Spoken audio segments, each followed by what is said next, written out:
Hippocrates once said a physician who does not have the knowledge of astrology has no right to call himself a physician.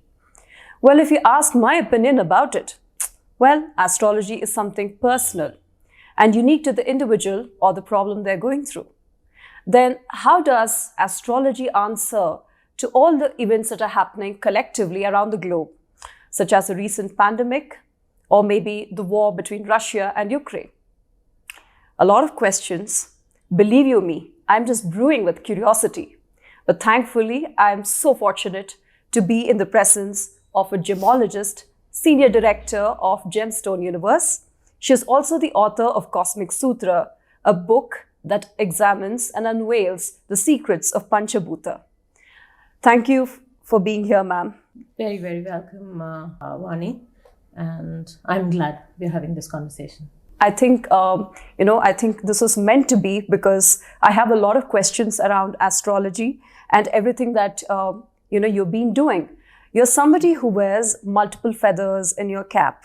You are a book author. You have penned down a book of poetry and you have deep interest in astrology and gemology. You use these methods to heal people. So tell me about yourself, and you have this interesting and this wonderful name. So firstly, I'd like to start with this question that, is your name, a part of what you do? Does it resonate with your profession? Did you change it at any point in your life? Yes, I didn't change it consciously when after getting into astrology and spirituality. Very surprisingly, I had this huge drive in class 9 to change my name. And it was very serendipitous and it came like one force in the being that I need to do this. And it did not require any consent or consensus from the family. I just took an application to my father. I said, I need to change my name. Here it is.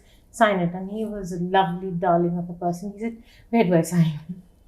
He signed it and it was done. Quirk of fate, named myself to a name that I liked. And fortunately, it's clicked. So when things happen without, let's say, premeditated thinking, when they are so automatically happening with a sort of a very divine force aligned with it, I think when you put it that, is it a part of the scene? I think it's a part of a grand scheme. So that's what it is. Well, it is interesting. At 9th standard, you took this call to, Yes. Change your name, and you have not only given yourself a name, but, created your own path as a renowned entrepreneur and an author. So speaking of all the forces of the universe coming together to make things happen, now the conventional knowledge about astrology, I think people don't recognize it as sciences. Today's people who are interested in healing the problems physically, emotionally, or mentally, they do not understand that there is an option beyond allopathy. So could you introduce us about what astrology is and how it can be approached as a science of healing? Good question. When you look at a person, when you look at an individual, the individual is not just a gross body or a sthul sharira, as you would put it. A person is a composite of a physical being that also has an emotional body to the person, and there is also spiritual body to a person. So before even I say anything on the matter, I will begin with a disclaimer that, there is no substitute for allopathic medicine. If one is advised a certain course of action, one should do it. But the other things definitely are complementary and definitely very, very path-breaking and very effective in creating a healing beyond sometimes belief. How come this happened? For instance, if you say you want to keep your body healthy, you will drink X amount of water every day. You will eat food 3 times a day or 2 times a day, or whatever your meal pattern is. And you will do that in a rhythmic fashion. But what do you do for your spiritual body? What food do you give it? What do you do for your emotional body? What food do you offer it? Because many times, when people feel that my existence is becoming, let's say, very cut and dry, I'm lonely, which means the emotional fodder is really not happening. If a person feels too consumed by material desires or too disappointed by what cannot be achieved, that means the spirit is going dry and not being, fed what it needs to be fed, which is why we say a bit of a prayer, a bit of a meditation every day for your spiritual body, a little bit of self-care, a little bit of love, empathy, compassion for your emotional body, and of course, food in good measure for your physical body. That's holistic healing. So when you talk about alternative therapies, it is this healing, this fodder that you provide for your spiritual body, for your emotional body, where you feel accepted, belonging into that core space of in totality who you are, then you will feel whole, then you are healed. So astrology comes in there as a medium of reading your energy pattern, what you could be missing, what you could add on, and therefore it's a beautiful method of really regenerating and replenishing what seems to be missing in a person. What I really like to reiterate is how you stressed on the fact that astrology and spirituality are complementary to the primary sources that we use for healing. It's not a substitute for allopathy, and this is something that's kind of skipped when people are reading about astrology or getting treatments for their for the physiological conditions and mental health per se. So just diving a little deeper on the healing process. Now, we know that there are physical symptoms when we take medications. We look at certain changes that manifest. Now, how does an individual understand that they are undergoing some sort of changes and healing at a spiritual, or how do you say, at a level that cannot be measured, physically seen or felt? So if you, I will take it on to typically a spiritual healing path, because that is the area which concerns what I do. So anything, any remedy, any path forward that's worth its salt, that is going to have a positive effect on you, is going to be bothersome. Because the first thing when someone tells you need to go on a diet, the first thing is, I can't give up my carbs, I can't give up my sweets, don't make me starve, don't make me exercise. That's what gets you the results. So likewise in spirituality, whether it's going for a maunam, or observing compassion for a day, or resolving to do certain random acts of kindness, or let's say any chants, or let's say any stotrams, or let's say any modicum of spiritual activity that you undertake, it is going to unsettle a pattern or conditioning that you're already on. So it is going to feel uncomfortable. And if it's feeling uncomfortable, if it feels hard, that it's really, really extracting some effort from you initially, you're on the right path. It's never going to be easy. It's going to cause a burn spiritually, mentally, emotionally. Where am I going? Where am I headed? So the process will always lead to some amount of discomfort. Nothing that's worthwhile comes easy. But once you've settled into that rhythm, when your own prakriti, your own nature understands and aligns with itself, then the kind of peace, calm, ease that you feel is also extraordinary. Then you know you're on the right path. And it's not, this is my experience. I don't know, people may have different thoughts around the thing. It is not a straight road where you progress from one to the other and say, okay, I've crossed this one. Now I'm never going to feel uncomfortable. I'm on my right forward. No, it may be cyclical. You may loop into pain again. You may loop into a difficult habit or conditioning again. But each time you do it, your process is faster. Overcoming is faster. So that's healing. And because it's going to take on multiple layers of, on the first level, you may address something very basic. Next, it may graduate to something that's a little more difficult. So just like you move in school, the level of exams keeps getting tougher as you go up. While there are so many interpretations to what we call as finding results, through gemology or astrology, or taking the path of spirituality, and of course the results are subjective and our observations are, would be different from what we've been told. So, in the current day and age, astrology still, as a subject, as a science, still stands tall. It has a very strong presence and impact around the world. Yet there is so much a stigma about admitting that somebody has sought the guidance of the stars, or somebody had to go get that gemstone to make sure that they find that missing element in their life. So why is that? What is the reason behind an attitude towards astrology or gemology? Why are people so private about openly admitting that they sought these remedies? Two things: knowledge of any kind, including whether it's astrology or a science or any body of knowledge, is very, very pure and powerful in itself. The impression that you make of that piece of wisdom or body of knowledge depends on the medium that interacts with you presenting that knowledge. Now, if you have had an interaction with a person who's completely bent on terrifying you to accept it, or to establish power over you, or establish, a lot of control over you, definitely there'll be skepticism, definitely there'll be fear, definitely there'll be a challenge in accepting that piece of knowledge. But if there is rationale, if there is comfort, if there is facts presented as is, there is no reason why any knowledge, including astrology, be seen in the true light of what it is. So the knowledge is pure. The presenter is whether acceptability or the tendency to be skeptical about it arises. The second thing was beautiful. This beautiful book called The Psychology of Money. I was reading it a while ago, and there was this concept differentiating between luck and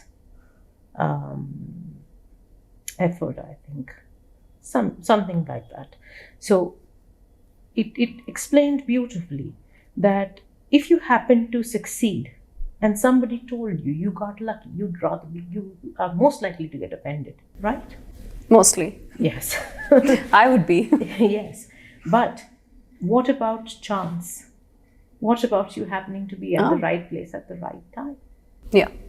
So when it is about me, if somebody tells me I got lucky, it offends me.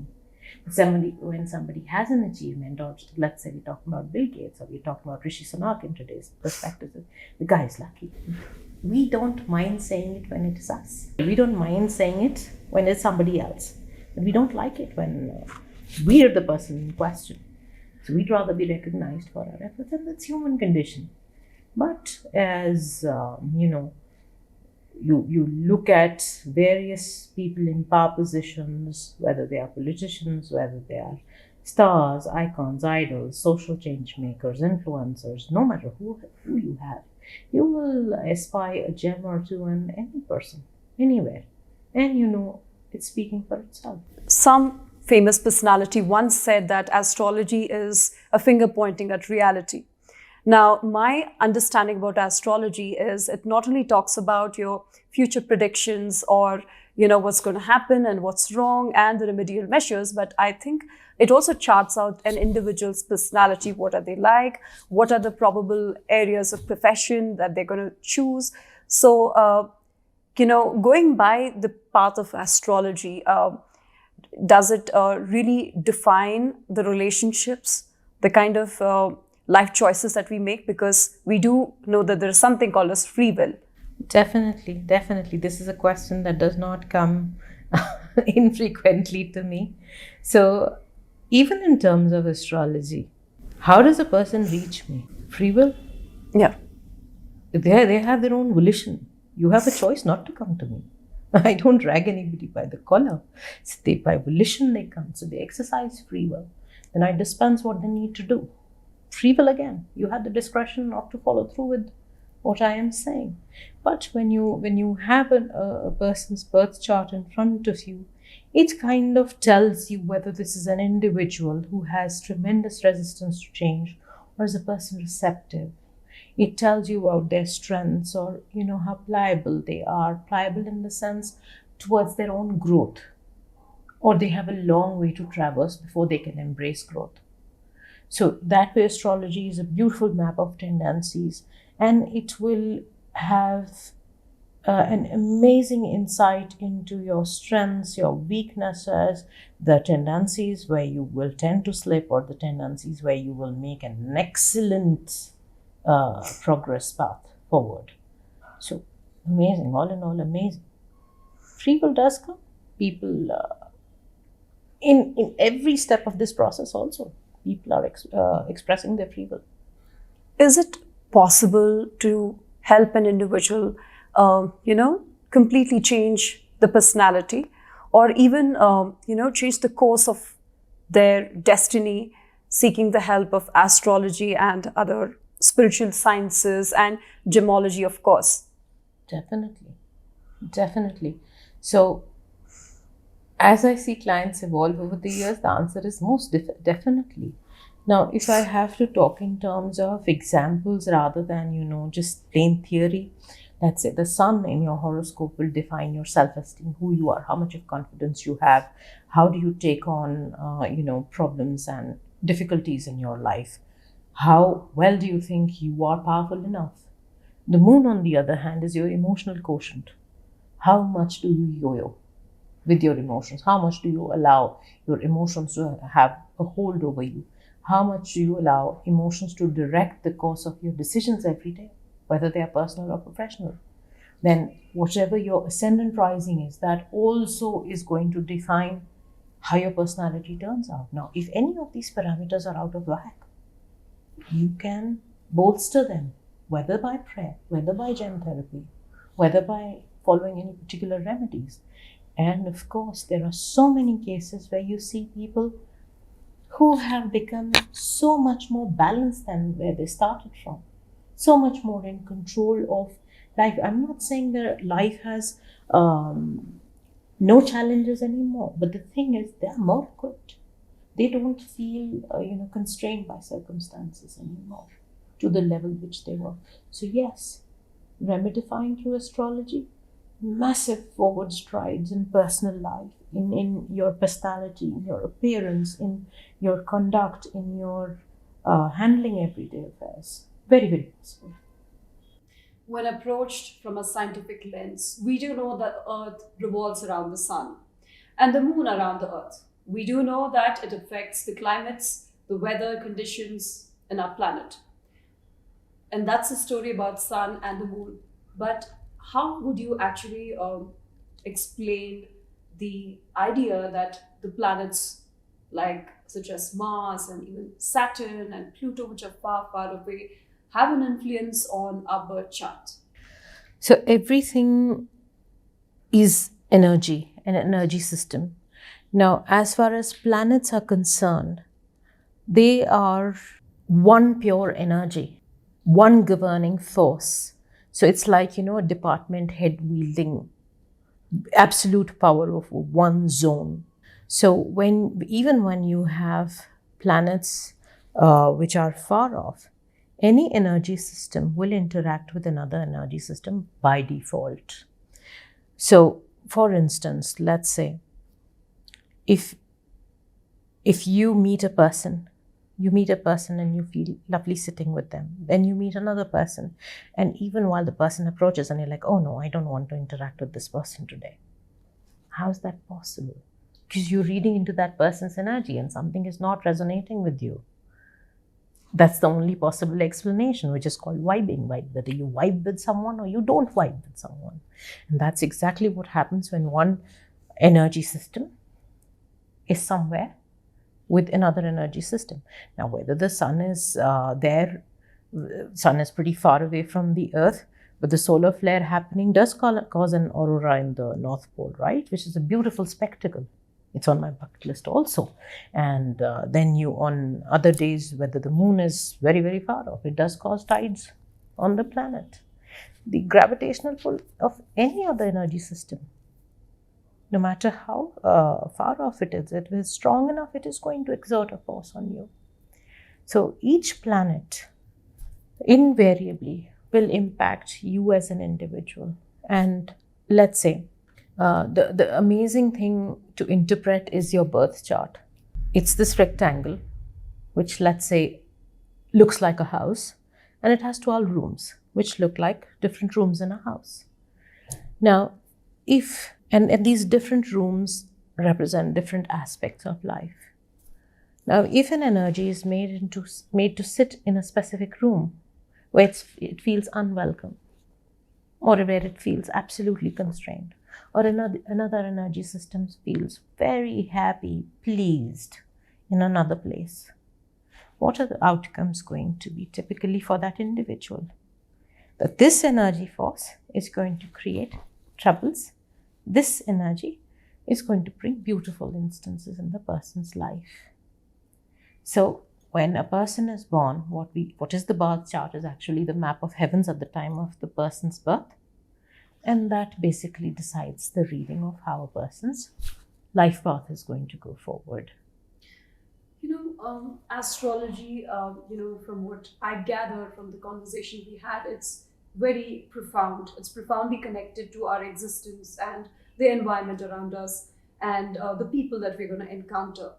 But does astrology, so far, I've not heard of, these elements or these predictions coming out in an astrological reading about how the opportunities to connect with other living beings who are other than human beings, right? Because astrology does talk about the children, the family, the friendship, and the work relationships. But so far, I haven't, heard of a person talking about the probable connections that we're going to make with living beings like, our pets or animals that exist. And why is that?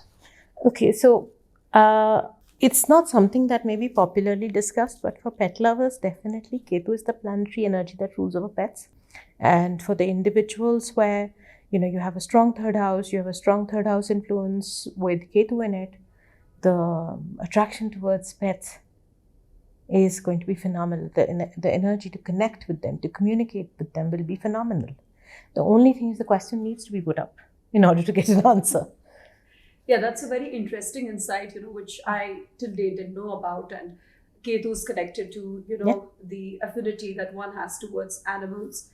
So, I have been noticing one interesting thing. And, this is especially true to people who were from the earlier generations. Everybody wore rings and jewelry, and that is what our culture truly represents. But, what really fascinates me are these the colorful, the 9 stone rings, which is popularly known as Navratna rings. So why are they so popular, and can anybody and everybody wear that? And is there a reason to kind of, include them in a part of our body, and how does it impact? So the Navratna ring is basically a combination of the gems of all 9 planets set very specifically in a very typical pattern, the Navagraha Mandala, in which each planet has a very definite place. It's not that you can set it up randomly according to choice. No. It is to be set up exactly as the grahas or the planets sit in the Navagraha Mandala. And of course, to either have rounded edges or a very smooth exterior boundary, not have any sharp pointy edges. So it is a wonderful remedy for people who sometimes don't know their time of birth or they don't know their details, but yet want to wear gems. Mm-hmm. So it's an amazing thing where you can incorporate it as a part of your gem therapy, and anyone can wear it. The only caveat here is you should not wear the gems beyond 3 mm, basically gems. It cannot be bigger than that, otherwise it will start affecting other things. Like the energy may not be suitable at 3 mm. The gems are just right for a person. Is it possible that, you told me that there are people who go through these trials and tribulations in life. There are moments where you are just rejoicing, you have everything going on, and then, you would just face bouts of depression or swoop to a state where there is just slump and nothing more. Is it possible to sport a particular type of gemstone, and you're deriving results, and all of a sudden you feel that everything's stagnant, or maybe it's not working, or just the opposite of what you desired is happening. Definitely. Human beings are these curious composites where as soon as one desire is fulfilled, the next desire is already made home inside. And it is forgotten that I was desirous of reaching this place, but the mind has already gone to the next milestone. And yes, why not? Life is cyclical, just like you have seasons. You have, summer, and then you have autumn, and you have winter. Likewise, life is cyclical. You have seasons. You cannot have like periods of just high running all the time. And if you don't have a dark to establish contrast, you will not appreciate the light. So likewise for human beings, life is cyclical. There is a challenge. It establishes contrast, makes you count your blessings. So you can be wearing your gemstones, but then of course, difficult things can crop up. But like I said, you cannot erase those, but your capacity to handle them would have multiplied significantly. Or you may have elevated yourself to a level where, some things may just seem trivial. Everyday struggles are not yours. Your struggles would have also become of a different kind. So if you are crying, but you're sitting and crying in a BMW is a better thing, right? Yeah, sure. So that's the way it is. And well, challenges keep changing their form as life progresses. In every profession, in every field, be it sports, art, or maybe, business, we believe that there is a certain degree of involvement, dedication, hard work, and a certain amount of hoping and wishing, and then there are results. So when it comes to astrology, there's this common notion, astrology and even gemology, that these are like a one-stop shop to getting what you want. These are shortcuts. So does it really work like that? And what did you like to say to people who have this sort of a thought process towards astrology? So it's not, the expectation from astrology really needs to be managed, and this needs to be managed from a place where people who project it as magic, or fairy lights happening and pixie dust happening and boom and things just dramatically change. No, it's nothing like that. You're a human being. You had conditioning of, let's say, 30-40 years behind you, and you have set ways of working that cannot be reversed overnight. It cannot. You need to work with a gemstone. You need to work with a remedial practice for a certain level of time with faith for it to deliver to you whatever changes you are seeking. Yes, there are definitely certain miraculous happenings which do happen on a very, very frequent basis with certain gemstones, where you begin to wonder, how could it? But well, that is limited to singular individuals, and I would not want to tout it, because then it again taints the expectations, expecting to get those magical results overnight. What a gemstone will do is it has a corrective influence. So let's say, for instance, you are running through a major Rahu period. It creates extreme ambition, but amazing amounts of lethargy. So imagine what a polarity that is. Give me everything, don't ask me to work. So one grand illusion is happening where I will grow big and I will achieve XYZ, but the person is just sitting, cerebralizing everything and gaining weight with a very, very haphazard daily routine. So now, if, for instance, let's say the emerald is a suitable person for that individual. Emerald rules over, is it the gemstone of Mercury? It rules over intellect. That's one way of working at it, that probably the intellect is getting sharpened. The logic says, cut this nonsense. You need to get up and move, because action gets a result.